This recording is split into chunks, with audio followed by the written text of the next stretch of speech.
ഞാൻ കൊല്ലത്ത്, അത് വിട്ടുപോയി, കൊല്ലത്ത് പള്ളിമുക്കില് കേരളത്തിലെ ഏറ്റവും വലിയ ജുമാഅത്ത് പള്ളിയുള്ളത് നമ്മുടെ ഈ പറയുന്ന പള്ളിമുക്കില. ആ പള്ളിമുക്കില് ഞാൻ പ്രസംഗിക്കുമ്പോ എനിക്ക് മുമ്പ് പ്രസംഗിച്ചത് ഒരു ഹിന്ദു സഹോദരനാ. അദ്ദേഹം പറയുന്നു, ഞാൻ എന്റെ നാട്ടിലെ ഞങ്ങളുടെ ജമാഅത്ത് എന്ന് പറയുമ്പോൾ അദ്ദേഹം പറഞ്ഞു, ഞങ്ങളുടെ കുടുംബക്ഷേത്രത്തിന്റെ അമ്പലത്തിലെ, ഞങ്ങളുടെ നാട്ടിലുള്ള അമ്പലത്തിന്റെ പ്രസിഡന്റ് ആയിരുന്നു ഞാൻ. പക്ഷെ കമ്മിറ്റിയിൽ ഒരു RSSകാരൻ വന്നപ്പോൾ ഞാൻ പറഞ്ഞു, ഇനി ഞാനില്ല എന്ന് പറഞ്ഞിട്ട് ദേവിയെ തൊഴുതിട്ട് ഞാൻ ഇനി കൊടുത്തു, അവരായി അവരുടെ പാടായി എന്ന് പറഞ്ഞു. അതുകൊണ്ട് മുസ്ലിമീങ്ങൾ നടത്തുന്ന നബിദിനക്കെതിരെയുള്ള പ്രതിഷേധ പരിപാടികൾ പ്രസംഗിക്കാൻ അമ്പലത്തിലെ പ്രസിഡന്റുമാര് പ്രസംഗിക്കാൻ വരുന്നുണ്ട്. കാരണം ഹിന്ദു വേറെ, ഹിന്ദുത്വം വേറെ, ക്രൈസ്തവത വേറെ, ക്രിസ്സംഗിത്വം വേറെ. അത് വ്യക്തമായി നമ്മൾ തിരിച്ചറിയണം. 1.25 ലക്ഷത്തോളം വരുന്ന പ്രവാചകന്മാർ, 1 ലക്ഷത്തിലധികം വരുന്ന പുണ്യ പ്രവാചകന്മാർ, ആ പ്രവാചകന്മാരുടെ പ്രബോധിത ജനതയുടെ മുന്നിലേക്ക് പ്രവാചകന്മാരെ അള്ളാഹു നിയോഗിക്കുമ്പോൾ ആ പ്രവാചകന്മാര് മുഴുവനും അധിക്ഷേപിക്കപ്പെട്ടിട്ടുണ്ട്, വിമർശിക്കപ്പെട്ടിട്ടുണ്ട്, പരിഹസിക്കപ്പെട്ടിട്ടുണ്ട്, ആക്ഷേപിക്കപ്പെട്ടിട്ടുണ്ട്. അള്ളാഹുവിന്റെ ഹബീബ് ആക്ഷേപിക്കപ്പെടുക എന്ന് പറയുന്നത് അതൊരു പുത്തരിയാണ് എന്ന് ഞങ്ങൾ പറയുന്നില്ല. പക്ഷേ നിങ്ങൾക്ക് എന്തെല്ലാം വിമർശിക്കാം. പ്രവാചകനെ ഇങ്ങനെ ഒരു മുഹമ്മദ് എന്ന ആട്ടിടയനെ മാത്രമേ നിങ്ങൾക്ക് പ്രവാചകനായി കിട്ടിയോളോ എന്നിട്ട് മക്കയുടെ ഫാസിസ്റ്റുകൾ ഇന്നത്തെ RSSകാരനേക്കാൾ കൊടിയ വിഷജന്തുക്കളായിരുന്നു അന്നത്തെ മക്ക മുശ്രിക്കീങ്ങൾ ചോദിച്ചിരുന്നു, ഇങ്ങനെ ഒരു പ്രവാചകൻ എന്തിനായി ലോകത്ത് വന്നത്? ഞങ്ങളോടൊപ്പം കഴിക്കുന്നു, അങ്ങാടിയിൽ നടക്കുന്നു, ആട്ടിൻപറ്റങ്ങളെ മേയ്ക്കുന്നു.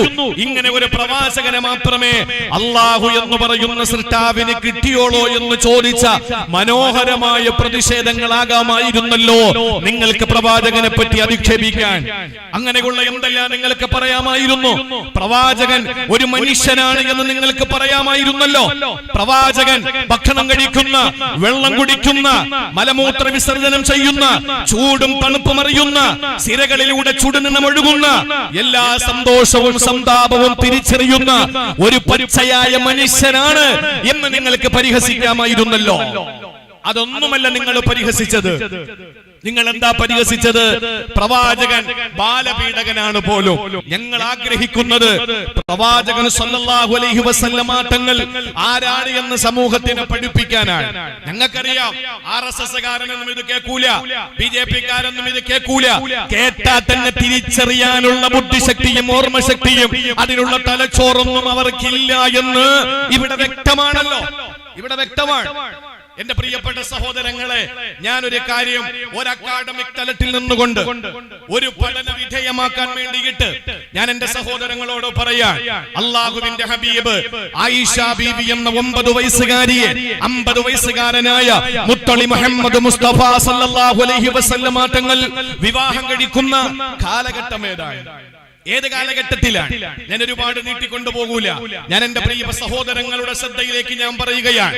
ഇവിടെ വൈകുന്നേരമാകുമ്പോ ഹൈന്ദവ സഹോദരങ്ങൾ കുളിച്ച് അവർ ശുദ്ധിയായി, അവർ നെറ്റിയിൽ കുങ്കുമം വരച്ച്, അവർ അവരുടെ എല്ലാ അർത്ഥത്തിലുമുള്ള ശുചീകരണം വരുത്തി, അവർ വളരെ ബഹുമാനത്തോടുകൂടി രാമായണം എടുത്തു വെച്ചിട്ട് അവർ പാടാറുണ്ട്, അവർ വായിക്കാറുണ്ട്, ശ്ലോകങ്ങൾ ചൊല്ലാറുണ്ട്, അവർ അത് പാരായണം ചെയ്യാറുണ്ട്. അതേ രാമായണത്തിൽ പറഞ്ഞിട്ടില്ലേ, ശ്രീരാമ ഭഗവാൻ 13 വയസ്സുള്ളപ്പോൾ സീതാദേവി എന്ന 6 വയസ്സുകാരിയാണ് കല്യാണം കഴിച്ചത് എന്ന് നിഷേധിക്കാൻ കഴിയോ? ഇതെവിടെ ഉള്ളതാണ്? ബുഖാരിയിലുള്ളതാണോ? മുസ്ലിമിലുള്ളതാണോ? സിഹാഹു സിത്തയുടെ ഗ്രന്ഥങ്ങളിലുള്ളതാണോ? ഖുർആനിന്റെ ഏതെങ്കിലും ഒരു അധ്യായത്തിലുള്ളതാണോ? അഖീദയുടെ ഏതിലുള്ളതാ? സാക്ഷാൽ രാമായണത്തിൽ പറയുന്നു, ശ്രീരാമ ഭഗവാൻ 13 വയസ്സുള്ളപ്പോൾ 6 വയസ്സുള്ള സീതാദേവിയെ വിവാഹം കഴിച്ചു എന്ന്. ഏതെങ്കിലും പള്ളിയിൽ പറഞ്ഞോ ശ്രീരാമൻ ബാലപീഡകനാണെന്ന്? മസ്ജിദുകളിൽ ഇമാമിയങ്ങൾ സംസാരിച്ചോ സീതാദേവി എന്ന ബാലികയെ പീഡിപ്പിച്ച കിരാതനാണെന്ന് പറഞ്ഞോ? ഒരു സ്ഥലത്തും പറഞ്ഞിട്ടില്ല. അങ്ങനെ ഏതെങ്കിലും പള്ളിയിലെ ഇമാമ പ്രസംഗിച്ചാൽ ആ ഇമാമിന്റെ നെഞ്ചിന് നേരെ വിരൽ ചൂണ്ടിയിട്ട് അരുത് കാട്ടാളാ, ഇനി ഈ പണി നിനക്ക് തുടരാൻ അനുവദിക്കുകയില്ല, നിനക്ക് അർഹതയില്ലെന്നല്ലേ ഇവിടുത്തെ മുസ്ലിം സംഘടനകൾ പറയുകയുള്ളൂ. ആരും പറഞ്ഞിട്ടില്ല. ഞാൻ ചോദിക്കുന്നു, പരിശുദ്ധമായ വിശുദ്ധമായ ഗ്രന്ഥങ്ങൾ, വിശുദ്ധമായ ഖുർആനും ഹദീസിന്റെ ഗ്രന്ഥങ്ങളിലും ഒന്നും പരാമർശിച്ച ഒരു വിഷയമല്ല ഞാൻ നിങ്ങളുടെ മുന്നിൽ പറയുന്നത്. നരേന്ദ്രൻ എന്ന് പറയുന്ന കുസൃതി കുറുമ്പനിൽ നിന്ന് ലോക മത സമ്മേളനങ്ങളിൽ പ്രത്യേക ക്ഷണിതാവായി മാറിയ ഇന്ത്യ രാജ്യത്തെ നല്ല ഒരു സ്വാമിജിയായി നമുക്കെടുത്ത് പറയാൻ കഴിയുന്ന യോഗി ആദിത്യനാഥിനെ ഒന്നും നമുക്ക് അങ്ങനെ എടുത്ത് ഡിസ്പ്ലേ ചെയ്യാൻ പറ്റില്ല. ഇവിടുത്തെ സ്വാമിജിമാരെ നമുക്ക് മാബ്രയാക്കാൻ വേണ്ടി പറയാൻ പറ്റുന്ന സ്വാമിജിമാരിൽ ഒരു പ്രധാനപ്പെട്ട സ്വാമിജിയാണല്ലോ നരേന്ദ്രൻ എന്ന കുസൃതി കുറുമ്പനിൽ നിന്ന് ലോകമത സമ്മേളനത്തിൽ പ്രത്യേക ക്ഷണിതാവായി മാറിയ സ്വാമി വിവേകാനന്ദൻ. ആ സ്വാമി വിവേകാനന്ദന്റെ ഈ വളർച്ചയുടെ പിന്നിലെ ചാലക ശക്തിയായ ശ്രീരാമകൃഷ്ണ പരമഹംസൻ എന്ന് പറയുന്ന അവർ ആരാധിക്കുന്ന സ്വാമി വിവേകാനന്ദന്റെ ഗുരു കൂടിയായ ആത്മീയ നേതൃത്വമായ ശ്രീരാമകൃഷ്ണ പരമഹംസന് 1859 അഥവാ 18-ാം നൂറ്റാണ്ടിൽ ശാരദാദേവി എന്ന് പറയുന്ന 5 വയസ്സുകാരിയെ കല്യാണം കഴിച്ചത് ബാലപീഡനമായിരുന്നോ? ശിശുഗാമിയാണോ ശ്രീരാമകൃഷ്ണ പരമഹംസൻ? ഏതെങ്കിലും പള്ളിയിലെ ഇമാമ് പ്രസംഗിച്ചോ? ഏതെങ്കിലും പ്രസിദ്ധീകരണങ്ങൾ നിങ്ങൾ വായിച്ചോ? ഒന്നും വായിച്ചില്ലല്ലോ. ഇനി ഞാൻ നിങ്ങളോട് പറയട്ടെ, ഇന്ത്യ മഹാരാജ്യത്തിന്റെ ഹൈന്ദവാചാര്യനായി അറിയപ്പെടുന്ന മുസ്ലിം സമൂഹം, ഇന്ത്യയിലെ മുസ്ലിമീങ്ങൾ എപ്പോഴും എടുത്തു പറയാറുള്ളത് ഖാജ മുഈനുദ്ദീൻ അൽ-ജിശ്തി അജ്മീരി സഞ്ചരി റഹിമഹുല്ലാഹ്. മഹാനായ ആ മനുഷ്യനെ പോലെ മുസ്ലിം സമൂഹം ഒരു ഇന്ത്യയുടെ നവോത്ഥാന നായകനായി എണ്ണുന്നുവെങ്കിൽ ഇന്ത്യ മഹാരാജ്യത്ത് ഹൈന്ദവാചാര്യനായി അറിയപ്പെടുന്ന ഇന്ത്യയിലെ ഭാരതത്തിലെ ഹൈന്ദവാചാര്യനായ മഹാദേവ ഗോവിന്ദ റാനഡെ എന്ന് പറയുന്ന ഹൈന്ദവാചാര്യൻ, അദ്ദേഹത്തിന്റെ ഭാര്യ മരണപ്പെട്ടതിനു ശേഷം 31-ാമത്തെ വയസ്സിൽ 31-ാമത്തെ വയസ്സിൽ അദ്ദേഹം പുനർവിവാഹം നടത്തിയത് രമാഭായി എന്നു പേരുള്ള 11 വയസ്സുള്ള ഒരു സ്ത്രീയായിരുന്നില്ലേ? ആരെങ്കിലും പറഞ്ഞോ അത് ബാലപീഡനമായിരുന്നുവെന്ന്? ഇല്ല. ഇന്ത്യൻ ഭരണഘടന മാറ്റിവെക്കണം, ഇവിടെ മനുവിന്റെ സ്മൃതി കൊണ്ടുവരണമെന്ന് ഇവിടത്തെ RSSകാർ ഉദ്ഘോഷിക്കുമ്പോ ആ സാക്ഷാൽ മനുസ്മൃതി പരിശോധിച്ച വയസ്സുകാരി വിവാഹം കഴിക്കണമെന്നല്ലേ ഇവിടത്തെ RSSകാരൻ നിഷേധിക്കാൻ കഴിയോ? നിഷേധിക്കാൻ കഴിയോ? കഴിയില്ല. അങ്ങാടി വാണിഭം അറിയാതെ ഇവിടെ ആടുന്ന ചില കുഞ്ഞാടുകളുണ്ട്. PC ജോർജിന്റെ വക്താക്കൽ, പാലാ ബിഷപ്പിന്റെ വക്താക്കൽ. നിങ്ങൾക്കറിയോ അവരെ പറയുന്ന പേര് ക്രിസംഗികളെന്ന? ആ ക്രിസംഗികളെന്നറിയണം. നിങ്ങൾ ന്യൂനപക്ഷമാണ് എന്ന ഒരു തിരിച്ചറിവ് പോലും ഇല്ലാതെ ഇസ്ലാമിനെതിരെ കുതിര കയറാൻ ശ്രമിക്കുമ്പോൾ PC ജോർജ് നേതൃത്വം കൊടുക്കുന്ന, അല്ലെങ്കിൽ പാലാ ബിഷപ്പ് നേതൃത്വം കൊടുക്കുന്ന ക്രിസംഗികൾ, ഇവിടത്തെ ശുദ്ധ ക്രിസ്ത്യാനികളെയല്ല ഞാൻ പറയുന്നത്, അത് ഞങ്ങളുടെ ജീവന്റെ ജീവനാ. ഇവിടത്തെ ഹിന്ദുക്കളെയല്ല ഞാൻ പറയുന്നത്, അവർ ഞങ്ങളുടെ ജീവന്റെ ജീവനാ. പക്ഷേ ഹിന്ദുമതത്തിൽ നിന്ന് കൺവെർട്ട് ചെയ്യപ്പെട്ട് ഹിന്ദുത്വ മതത്തിലേക്ക് പോയ RSSകാരുടെയും ക്രൈസ്തവ മതത്തിൽ നിന്ന് കൺവെർട്ട് ചെയ്ത് ക്രിസംഗി മതത്തിലേക്ക് പോയ ആ ക്രിസംഗികളെയും ഞങ്ങൾക്ക് പറയാനുള്ളത്, ക്രിസംഗികളൊന്നറിയണം. അബ്രഹാമിന്റെ മകന് ഇസ്ഹാഖ് എന്ന് പറയുന്ന വ്യക്തി വിവാഹം കഴിച്ച റബേക്കയ്ക്ക് എന്ന വയസ്സുണ്ടായിരുന്നു. 3 വയസ്സ്. കൂടി പ്രായം കഴിഞ്ഞിട്ട് 1 വർഷം കൂടി കഴിഞ്ഞിട്ടേ ഉള്ളൂ. നിഷേധിക്കാൻ ഇവിടത്തെ ക്രിസംഗികൾക്ക് കഴിയോ? അബ്രഹാമിന്റെ മകൻ, 2ാമത്തെ മകൻ ഇസ്ഹാഖ് ആരാണെന്ന് നമുക്കറിയുമല്ലോ. അങ്ങനെ ചരിത്രം ഉണ്ടോ? അതില്ല. എന്റെ പ്രിയപ്പെട്ട സഹോദരങ്ങളെ, സാക്ഷാൽ ശ്രീ യേശു, ആ യേശുവിന്റെ പ്രിയപ്പെട്ട മാതാവ് മറിയ വിവാഹം കഴിച്ചയക്കപ്പെട്ടത് ആർക്കാണ്? 12-ാമത്തെ വയസ്സിലാണ് അവർ വിവാഹിതയാകുന്നത്. ആരാണ് വിവാഹം കഴിച്ചത്? യോസേഫ് എന്ന് പറയുന്ന 40-ാമത്തെ വയസ്സിൽ സലോമിയ എന്ന് പറയുന്ന വനിതയെ വിവാഹം കഴിച്ച് 40 വയസ്സുകൂടി ജീവിച്ചിരുന്ന് സലോമിയ മരണപ്പെട്ടതിന് ശേഷം ഈ പറയുന്ന ഈ മറിയ എന്ന് പറയുന്ന യേശു ക്രിസ്തുവിന്റെ മാതാവിനെ യോസേഫ് വിവാഹം കഴിക്കുമ്പോൾ 12 വയസ്സുള്ള മറിയയ്ക്ക് വിവാഹം കഴിക്കുമ്പോൾ കഴിക്കുന്ന യോസേഫിന്റെ പ്രായം 90 വയസ്സായിരുന്നു. നിഷേധിക്കാൻ ഇവിടുത്തെ ക്രിസംഗികൾക്ക് കഴിയോ? ഇതും ബുഖാരിയിലുള്ളതല്ല, ഇതും മുസ്ലിമിലുള്ളതല്ല, ഇബ്നു മാജയിലുള്ളതല്ല, നസായിലുള്ളതല്ല, അബൂദാവൂദിലുള്ളതല്ല, തുർമുദിയിലുള്ളതല്ല, തഹാവിയിലുള്ളതല്ല, തബ്റാനിയിലുള്ളതല്ല. ഇത് എവിടെ ഉള്ളതാ? സാക്ഷാൽ കാത്തലിക് എൻസൈക്ലോപീഡിയ. നിഷേധിക്കാൻ കഴിയും ഇവിടുത്തെ ക്രിസ്ത്യാനികൾക്ക്? ക്രിസ്തംഗികൾക്ക് നിഷേധിക്കാൻ കഴിയോ? ആരാണ് പ്രവാചകനെന്ന് ഞാൻ പറഞ്ഞു തരാം. ആരാണ് പ്രവാചകനെന്ന് നിങ്ങളൊന്ന് ശ്രദ്ധയോടെ കേൾക്കേണ്ട സഹോദരങ്ങളെ. നിഷേധിക്കാൻ കഴിയോ? ഇവിടുത്തെ ക്രിസ്തംഗികൾക്ക് ഏറ്റവും ഒടുവിൽ ഞാൻ പറയുന്നു, ക്രൈസ്തവ അവരുടെ പശ്ചാത്തലം പരിശോധിച്ചാൽ സ്കോട്ട്ലൻഡിന്റെ ഭരണാധികാരി രാജാവായിരുന്ന ഡേവിഡ് രണ്ടാമൻ എന്ന് പറയുന്ന വ്യക്തി 1328 അഥവാ 13-ാം നൂറ്റാണ്ടിൽ ഡേവിഡ് രണ്ടാമൻ എന്ന സ്കോട്ട്ലൻഡിലെ രാജാവ് വിവാഹം കഴിച്ചയക്കപ്പെടുന്നത് 4 വയസ്സുള്ളപ്പോഴാണ്. ജീവിതസഖിയായി കടന്നു വന്ന ഭാര്യ ജോണിന് അന്ന് വയസ്സ് 7. ബാലപീഡനമായിരുന്നു സ്കോട്ട്ലൻഡിലെ ഡേവിഡ് രണ്ടാമൻ നടത്തിയത്. ശിശുഗാമിയായിരുന്നു. ആരെങ്കിലും അങ്ങനെ പറഞ്ഞോ? ഇതെന്താ ഇതിന്റെ പശ്ചാത്തലത്തോടെ ഞാൻ പറഞ്ഞു തരാം. ഒടുവിൽ ഫ്രാൻസിലെ ചാൾസ് രാജന്റെ മകൾ ഇസബെല്ല രാജ്ഞിയെ വിവാഹം കഴിച്ചയക്കപ്പെടുമ്പോൾ 1396 7 വയസ്സുള്ളപ്പോഴാണ് വിവാഹം കഴിച്ചയക്കപ്പെടുന്നത്. അന്ന് കല്യാണം കഴിച്ചത് ഇംഗ്ലണ്ട് രാജാവ് റിച്ചാർഡ് രണ്ടാമൻ എന്ന് പറയുന്നയാളാ വിവാഹം കഴിക്കുന്നത്. എത്ര വയസ്സ്? 7 വയസ്സ്. ബാലപീഡനമായിരുന്നു. ഞാൻ പറയട്ടെ, മലയാള മനോരമ എന്ന കേരളത്തിന്റെ സാക്ഷര കേരളത്തിന്റെ മുത്തശ്ശി പത്രം വെള്ള പേപ്പറിൽ കറുത്തക്ഷരക്കൂട്ടങ്ങൾ എഴുതി പിടിപ്പിച്ച് മുസ്ലിം സമുദായത്തിനെതിരെ ചില സമയങ്ങളിൽ ആ മനോരമയുടെ വിഷം ഇങ്ങനെ വമിഞ്ഞ് പൊന്നി പുറത്തേക്ക് വരുന്ന സാക്ഷാൽ മലയാള മനോരമയുടെ സ്ഥാപക നേതാവായിരുന്ന മാമൻ മാപ്പിളയുടെ വിവാഹം നടക്കുമ്പോ 15 വയസ്സും മാമിയുടെ പ്രായം 10 വയസ്സുമാണ്. നിഷേധിക്കാൻ കഴിയോ ഇവിടുത്തെ മനോരമക്കാർക്ക്? എന്നാൽ മറ്റൊരു മുത്തശ്ശി പത്രമാകുന്ന മാതൃഭൂമി, ആ മാതൃഭൂമിയുടെ സ്ഥാപകനായിരുന്ന കേശവമേനോൻ വിവാഹം കഴിക്കുമ്പോൾ അദ്ദേഹത്തിന്റെ ഭാര്യ 4-ാം ക്ലാസ്സിൽ പഠിക്കുന്നു. 9 വയസ്സുകൂട്ട്. ബാലപീഡനമായിരുന്നു. അവസാനം ഇന്ത്യൻ കമ്മ്യൂണിസ്റ്റ് പ്രസ്ഥാനത്തിന് നിഷേധിക്കാൻ കഴിയോ? കാരണം കേരളത്തിന്റെ കമ്മ്യൂണിസ്റ്റ് പ്രസ്ഥാനത്തിന്റെ ആചാര്യനായ AK ഗോപാലൻ എന്ന് പറയുന്ന AKG, ആ AKG അദ്ദേഹത്തിന്റെ ജീവിതത്തിലേക്ക് കടന്നു വന്ന സുശീല ഗോപാലനെ ആദ്യമായിട്ട് പ്രണയിക്കുമ്പോൾ അത് പ്രേമ കല്യാണമായിരുന്നില്ലേ? ആ പ്രേമിച്ച പ്രായം എത്രയാണ്? AKG എന്ന AK ഗോപാലന്, കേരളത്തിന്റെ കമ്മ്യൂണിസ്റ്റ് പ്രസ്ഥാനത്തിന്റെ ആചാര്യന് സുശീല ഗോപാലനെ പ്രണയിക്കുമ്പോൾ സുശീല ഗോപാലന്റെ പ്രായം 12 വയസ്സ്. അത് ശിശുപീഡനമായിരുന്നോ? ബാലപീഡനമായിരുന്നോ? ഞാൻ വീണ്ടും 1-2 കണക്കുകൂടങ്ങൾ മുമ്പിൽ പറയാം. ഇന്ത്യ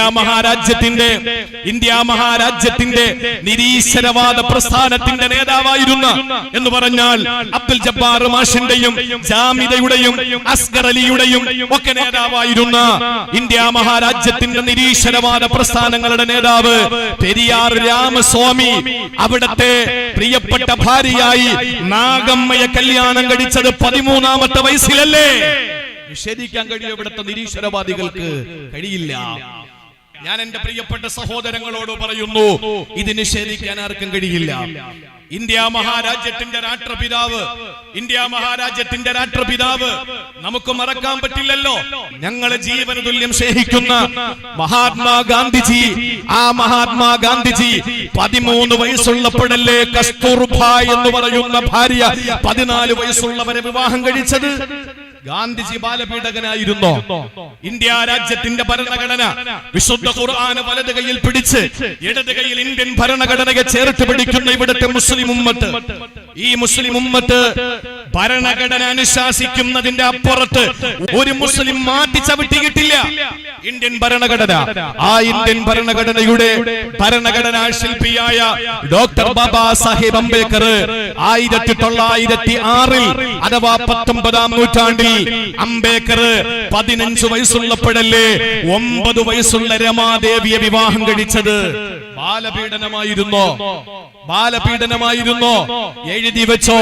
ഈ രാജ്യത്തിന്റെ ഗണിതശാസ്ത്രജ്ഞനായി ലോകരാജ്യങ്ങളുടെ മുമ്പിൽ അറിയപ്പെട്ട ശ്രീനിവാസ രാമാനുജൻ എന്ന് പറയുന്ന 1909 അഥവാ 19-ാം നൂറ്റാണ്ടിൽ വിവാഹം കഴിച്ച ഗണിതശാസ്ത്രജ്ഞനായ ശ്രീനിവാസ രാമാനുജന് 21 വയസ്സുള്ളപ്പോഴല്ലേ ജാനകിയമ്മാൾ എന്ന് പറയുന്ന 10 വയസ്സുകാരി വിവാഹം കഴിച്ചത്? എന്തേ? രാമാനുജൻ ബാലപീഡകനായിരുന്നോ? അദ്ദേഹം ശിശുഗാമിയായിരുന്നോ? ഞാൻ ഈ പറയുന്നത് ഓരോന്നും നിങ്ങൾ അക്കമിട്ട് മനസ്സിലാക്കണം. ഇന്ത്യൻ ഫിസിക്സിന്റെ തലവനായി അറിയപ്പെടുന്ന 914 19ാം നൂറ്റാണ്ടിൽ വിവാഹം കഴിച്ച സത്യേന്ദ്രനാഥ് ബോസ് എന്ന് പറയുന്ന വ്യക്തി 20 വയസ്സുള്ളപ്പോൾ ഉഷാ ഘോഷ് എന്ന് പറയുന്ന 11 വയസ്സുകാരി വിവാഹം കഴിച്ചു. എന്തേ? ഫിസിക്സിന്റെ തലവൻ സത്യേന്ദ്ര ബോസ് നാഥ് അദ്ദേഹം ശിശുപീഡകനായിരുന്നോ? അദ്ദേഹം ശിശുഗാമിയായിരുന്നോ? ബാലപീഡകനായിരുന്നോ? അല്ല. ഇനി ഇന്ത്യയുടെ കഥ ഞാൻ ഒന്നുകൂടെ പറയാം. 1891 ബ്രിട്ടീഷിന്റെ തീരുമാനം വന്നു, ഇന്ത്യ രാജ്യത്ത് ഒരു പെണ്ണിനെ വേൽക്കണമെങ്കിൽ ആ പെണ്ണിന് ന്യായമായ 12 വയസ്സ് വേണമെന്ന് പറഞ്ഞു. ആരാ? ബ്രിട്ടീഷുകാരെ നിയമം കൊണ്ടുവന്നു.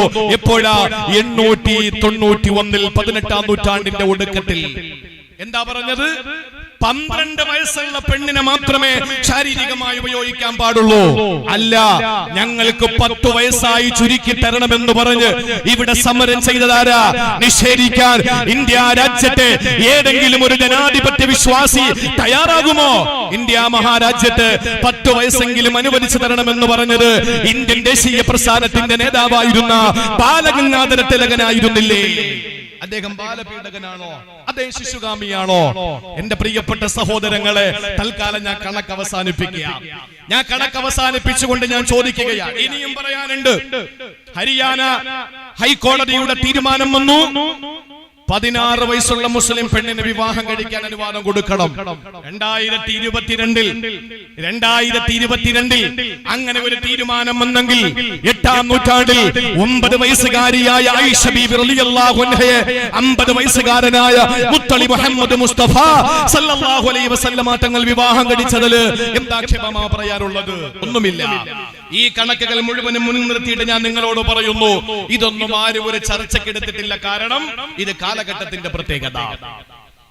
2 നൂറ്റാണ്ട് കഴിയട്ടെ, 200 വർഷം കഴിയട്ടെ, എന്റെയും ജാബിർ ഉസ്താദിന്റെയും ലത്തീഫ് ഉസ്താദിന്റെയും മുജീബ് റഹ്മാൻ ബാക്കവിയുടെയും നൗഷാദ് മന്നാനിയുടെയും എന്റെ മുന്നിലിരിക്കുന്ന എന്റെ പ്രിയപ്പെട്ട രക്ഷകരുടെ മക്കളുടെ കാലം വരുമ്പോൾ അവരന്ന് കളിയാക്കും നമ്മളെ. ഏത് 2-3 തലമുറ കഴിഞ്ഞു വരുന്ന ആ തലമുറ കളിയാക്കും. ഞങ്ങളുടെയൊക്കെ ഉപ്പാപ്പമാര് കല്യാണം കഴിച്ചത് 21 വയസ്സുള്ളപ്പോ 18 വയസ്സുകാരിയെ അശ്ശേ മോശമല്ലേ എന്ന് ഇന്നത്തെ കല്യാണ പ്രായത്തെ അന്ന് ആക്ഷേപിക്കും. കാരണം ഇന്നത്തെ പ്രത്യേകത 18ഉം 21ഉം. എന്റെ പ്രിയപ്പെട്ട സഹോദരങ്ങളെ, 9 വയസ്സുകാരിയെ വിവാഹം കഴിച്ചു എന്ന് നിങ്ങൾ പറയുന്നല്ലോ. ഞാൻ പറയുന്നു അല്ല, 6 വയസ്സുകാരിയെ വിവാഹം കഴിച്ചത്.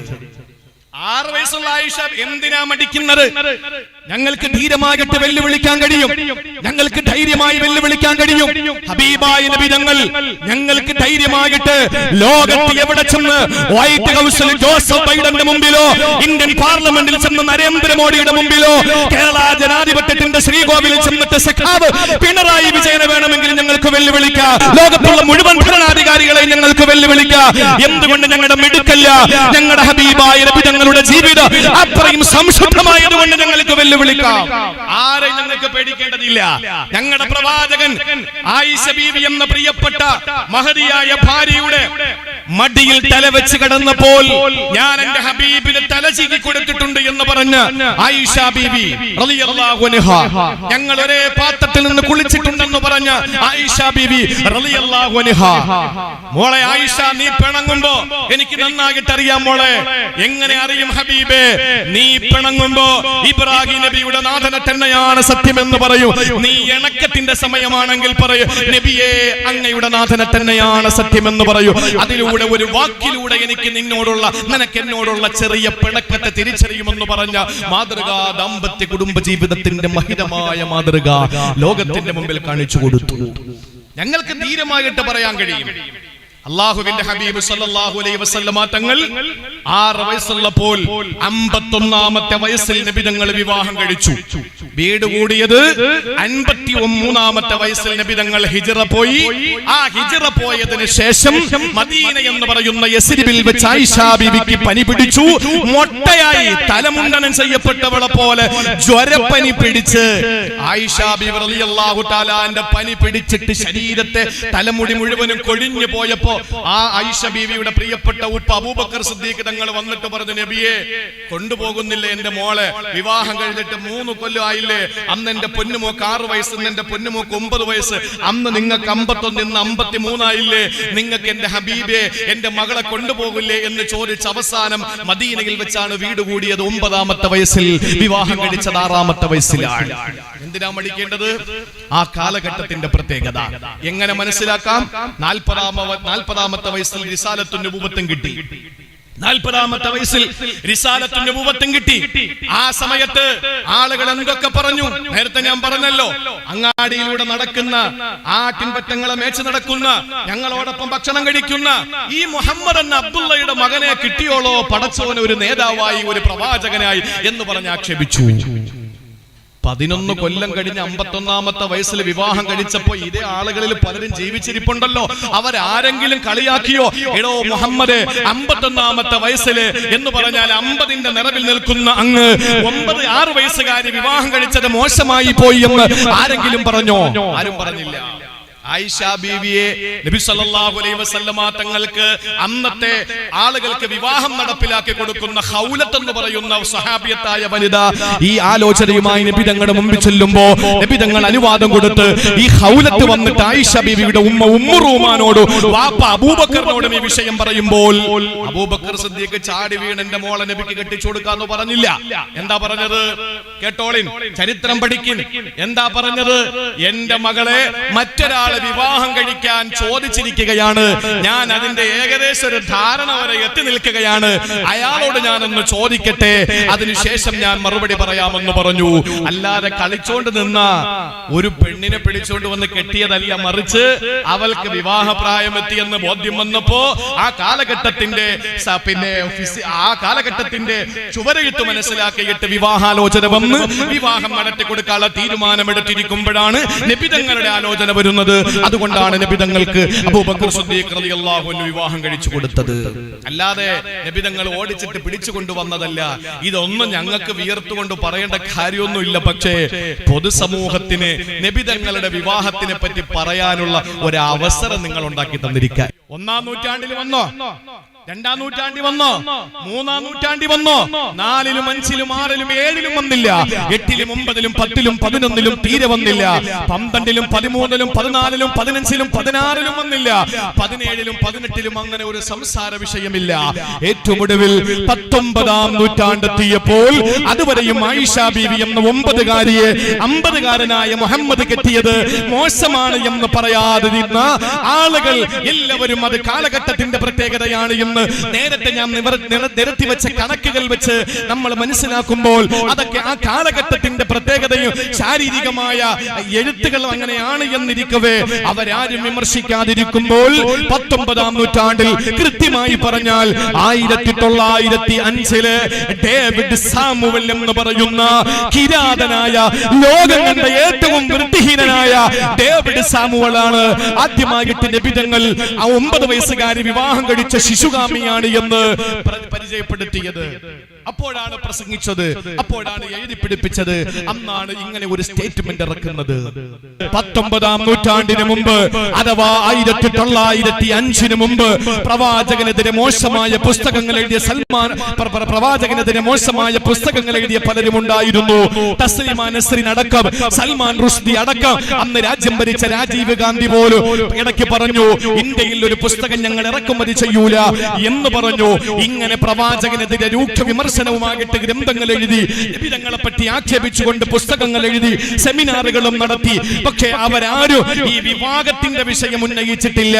19ാം നൂറ്റാണ്ടിന് മുമ്പ് ഏതെങ്കിലും ഒരു വിമർശകന് പ്രവാചകനെതിരെ ആക്ഷേപം ഉന്നയിച്ചവര്, രൂക്ഷമായ പരിഹാസം നടത്തിയവര് ആരെങ്കിലും പ്രവാചകന്റെ 50 വയസ്സുള്ളപ്പോൾ 9 വയസ്സുള്ള ആയിഷ ബീവി വിവാഹം കഴിച്ചത് മോശമായിരുന്നു എന്ന്, ബാലപീഡനമായിരുന്നു എന്ന്, ശിശുഗാമിയാണ് മുഹമ്മദ് എന്ന് 19ാം നൂറ്റാണ്ടിന് മുമ്പ് 1905 ഡേവിഡ് സാമുവലിന് മുമ്പ് ഏതെങ്കിലും ഒരാള് പ്രവാചകനെതിരെ ആക്ഷേപം ഉന്നയിച്ചിട്ടുള്ളത് തെളിയിച്ചു തരാമെങ്കിൽ ഇവിടുത്തെ RSSകാരനെയല്ല ഞാൻ വെല്ലുവിളിക്കുന്നത്, മോഹൻ ഭാഗവതനെ ഞാൻ വെല്ലുവിളിക്കുകയാ, BJP നേതാക്കന്മാരെ മുഴുവനും വെല്ലുവിളിക്കുകയാ. അതിനു മുമ്പ് ഇങ്ങനെ ഒരു വിമർശനം ഏവനെങ്കിലും വിമർശിച്ചിട്ടുണ്ടെങ്കിൽ നിങ്ങൾ തെളിയിച്ചു തന്നാൽ RSSന്റെ ശാഖയിലെ ഞാൻ തൂപ്പുകാരനായിരുന്നു ജോലി നോക്കാൻ മരണം വരെ. നിഷേധിക്കാൻ കഴിയും ഇവിടുത്തെ RSSകാർക്ക്? കെട്ടിയിട്ട് നിങ്ങൾ സ്റ്റേജ് കെട്ടിയിട്ട് മറുപടി പറ. ഇല്ല, ആരും വിമർശിച്ചിട്ടില്ല. ഹബീബായ നബി തങ്ങളെ 19-ാം നൂറ്റാണ്ടിന് മുമ്പ് ഒരാൾ വിമർശിച്ചിട്ടില്ല. എന്തുകൊണ്ട്? ഞാൻ നിങ്ങളെ പ്രവാചകനെ മനസ്സിലാക്കി തരാനുള്ള എളിയ ശ്രമമാണ്. എന്തുകൊണ്ടാണ്? അത് കാലഘട്ടത്തിന്റെ പ്രത്യേകതയായിരുന്നു. നമ്മുടെ ഹബീബ് അങ്ങനെ ഒരു മോശമായ സഭ്യതയില്ലാത്ത അശ്ലീല ചുവയുള്ള മനോഹരമായ വാക്കുകളല്ലാത്തതൊന്നും. ഏത് വാക്കുകൾ?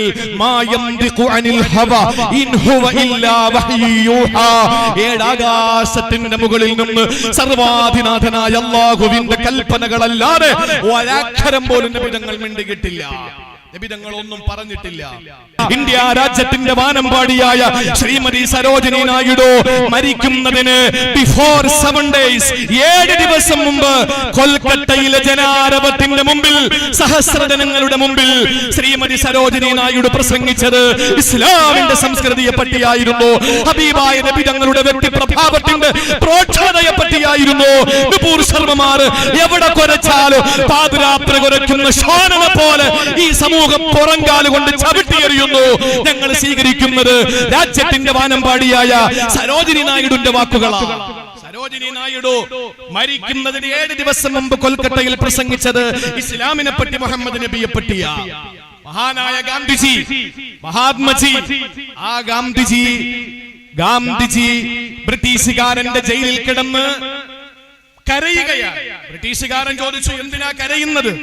അദ്ദേഹം പറഞ്ഞു, ഞാനൊരു ബുക്ക് വായിക്കുകയായിരുന്നു, ആ ബുക്ക് തീർന്നുപോയി, അതുകൊണ്ട് കരഞ്ഞതാ. ഏത് ബുക്കാ നിങ്ങൾ വായിച്ചത്? ആരുടെ ബുക്കാണ് വായിച്ചത്? ഗാന്ധിജി വായിച്ചത് പ്രോഫിറ്റ് മുഹമ്മദ് സല്ലല്ലാഹു അലൈഹി വസല്ലം ഹബീബായ നബി തങ്ങളെ പറ്റിയിട്ടുള്ള പുസ്തകമാണ്. ആ പുസ്തകം വായിച്ച് തീർന്നപ്പോൾ അവസാനത്തെ പേജെത്തിയപ്പോൾ നെഞ്ചകം തകർന്നുപോയി.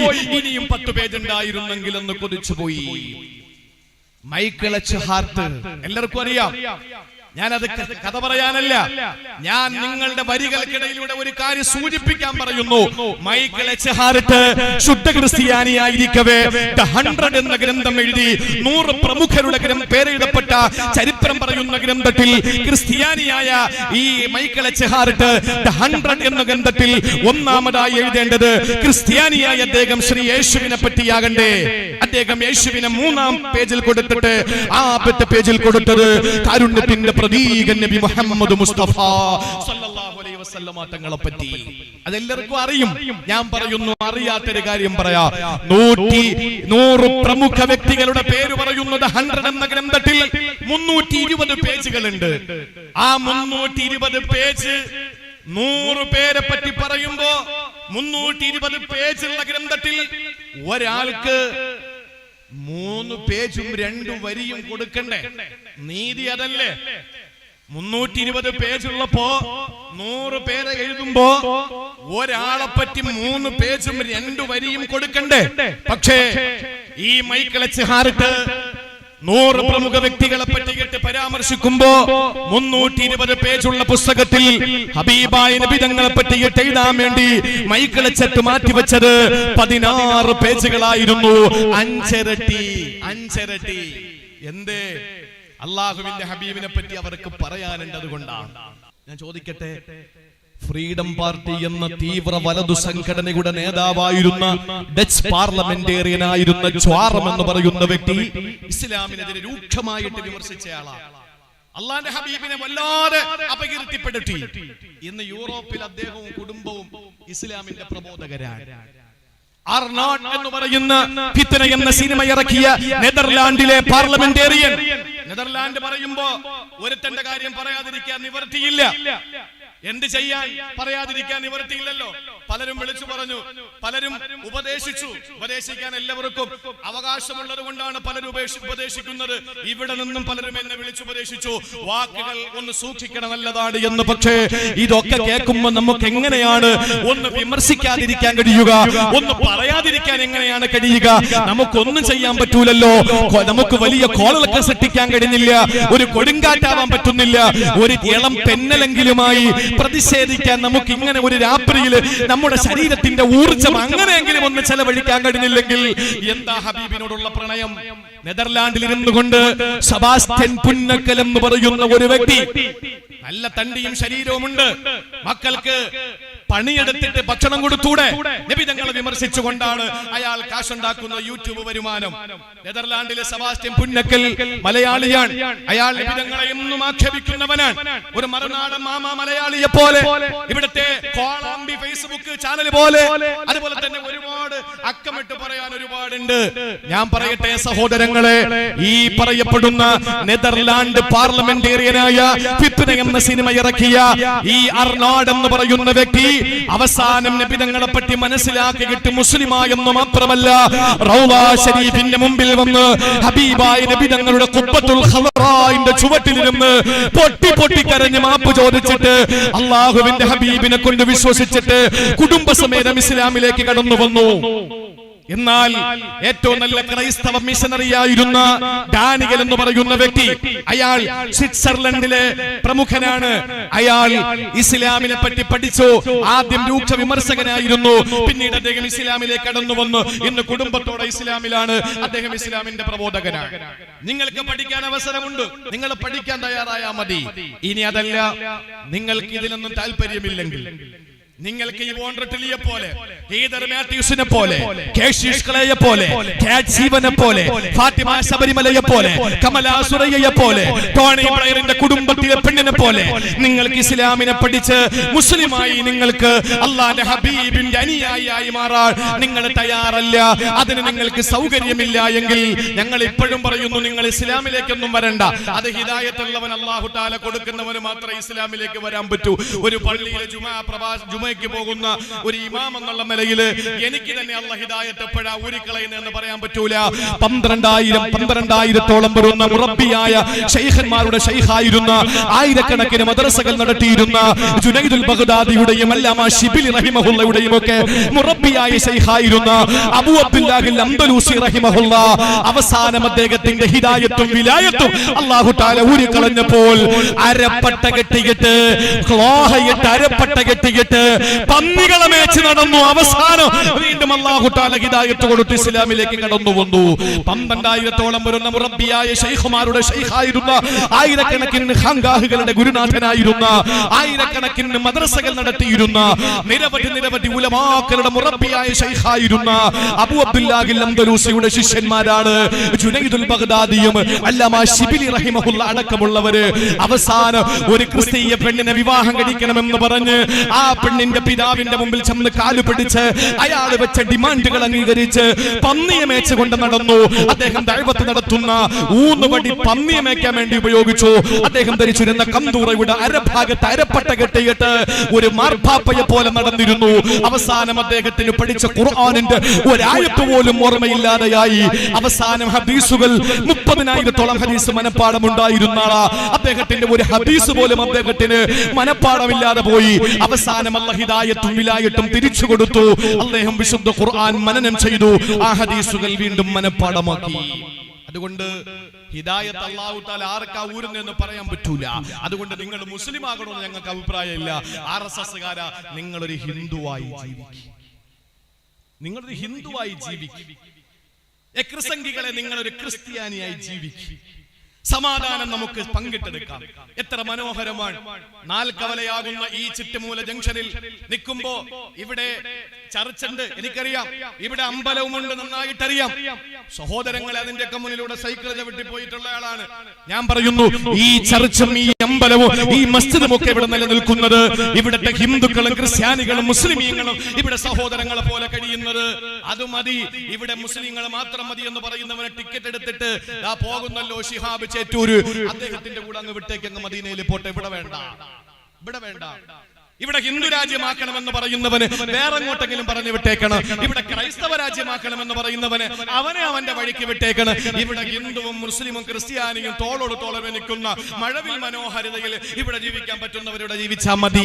സഹോദരങ്ങളെ, ഈ ഇന്ത്യ മഹാരാജ്യത്ത് നിങ്ങൾക്ക് വീണ്ടും വിമർശിക്കാൻ നിങ്ങൾ തീരുമാനിച്ചാൽ നിങ്ങൾ ഇസ്ലാമിലേക്ക് വരണമെന്ന് പറയുന്നില്ല. നിങ്ങളൊരു ഹിന്ദുവായി ക്രിസ്ത്യാനിയെ നിങ്ങൾ ജീവിക്കുക, മുസ്ലിമായി ജീവിക്കുക. എന്നിട്ട് അള്ളാഹുവിന്റെ ഹബീബിനെ കൂടുതൽ പഠിക്കാൻ തയ്യാറാകുക. നിങ്ങൾക്കൊരു അവസരമുണ്ട്, ആ അവസരമാണ് ഞാൻ പറഞ്ഞത്. അതല്ല, ഇനിയും നിങ്ങൾ ഇത് നിർത്തുന്നില്ല എങ്കിൽ ഒരൊറ്റ കാര്യം കൂടി ഞാൻ പറഞ്ഞ് അവസാനിപ്പിക്കട്ടെ.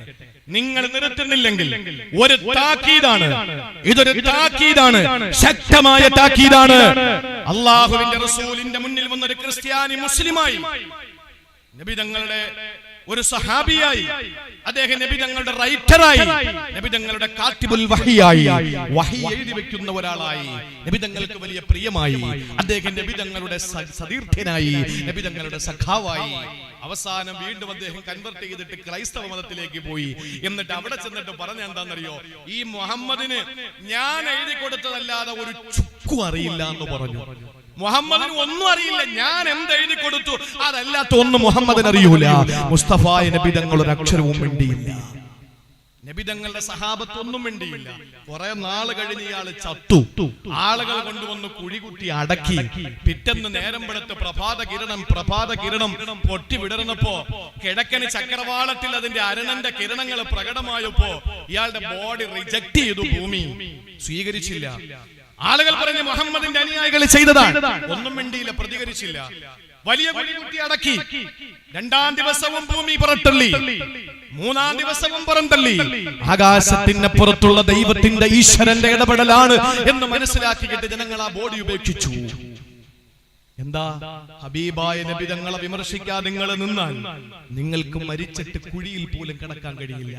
ഞങ്ങൾ അക്രമോത്സകരാകുമെന്നല്ല ഈ പറയുന്നത്. ഞങ്ങൾ എവിടെയെങ്കിലും കലാപം ഉണ്ടാക്കിയോ? കേരളത്തിൽ ദക്ഷിണ കേരള ജമിയത്തുൽ ഉലമയുടെ പ്രവർത്തകർ തൊടിയൂർ ഉസ്താദ് പറഞ്ഞാൽ ഇറങ്ങൂലേ വടിയും തടിയുമായിട്ട്?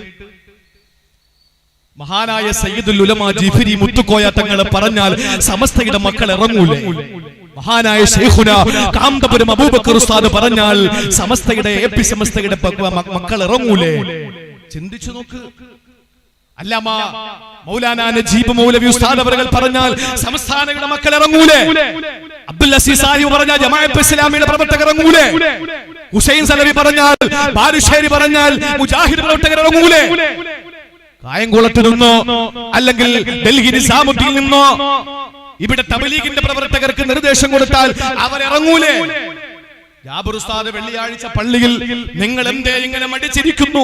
ഞങ്ങളുടെ ഹബീബിനെ പറഞ്ഞ് നിങ്ങൾ കേട്ടില്ലേ? ഇറങ്ങൂ മക്കളെ എന്ന് പറഞ്ഞാൽ ആരാ ഇറങ്ങാത്തത്? പക്ഷെ എവിടെയെങ്കിലും ആരെങ്കിലും മിണ്ടിയോ? ഇതിനപ്പുറം ഇനി എന്ത് സമാധാനമാണ് ഞങ്ങള് കാണിക്കേണ്ടത്?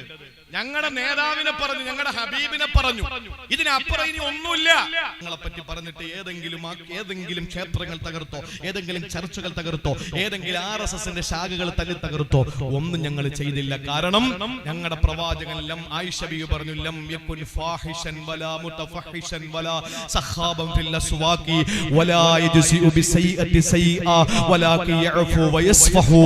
ആയിഷ ബിബി നബി തങ്ങളെ പറ്റി പറഞ്ഞതാണ്, ലം യകുൻ ഫാഹിഷ, നബി തങ്ങൾ അശ്ലീലം പറയുന്നവനല്ല, വലാ മുതഫഹിഷ, പരിഹസിക്കുന്നവനും വിമർശിക്കുന്നവനും കുഴപ്പക്കാരനുമല്ല, വലാ സഖാബുൻ ഫിൽ അസ്വാഖി, കമ്പോളങ്ങളിൽ കിടന്ന് മുണ്ടും മടക്കി കുത്തിയിട്ട് പ്രശ്നമുണ്ടാക്കുന്നവനല്ല, വലാ യജ്സിഉ ബിസയ്യിഅത്തി സയ്യിഅ, തിന്മയെ തിന്മ കൊണ്ട് എതിരിടുന്നവനല്ല. നബി തങ്ങളെ പറ്റി പറഞ്ഞാൽ ഭഗവാൻ ശ്രീകൃഷ്ണനെ പറ്റി ഞങ്ങൾ പറയൂല. നിങ്ങൾ ഞങ്ങളുടെ പ്രവാചകനെ പറ്റി പറഞ്ഞാൽ യേശുക്രിസ്തുവിനെ പറ്റി ഞങ്ങൾ പറയൂല.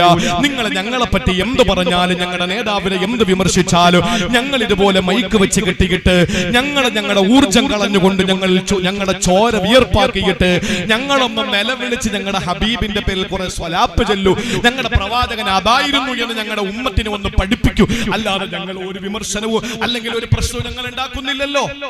പക്ഷേ ദൈവത്തിന്റെ ഇടപെടൽ നിങ്ങൾക്ക് ഉണ്ടാവും.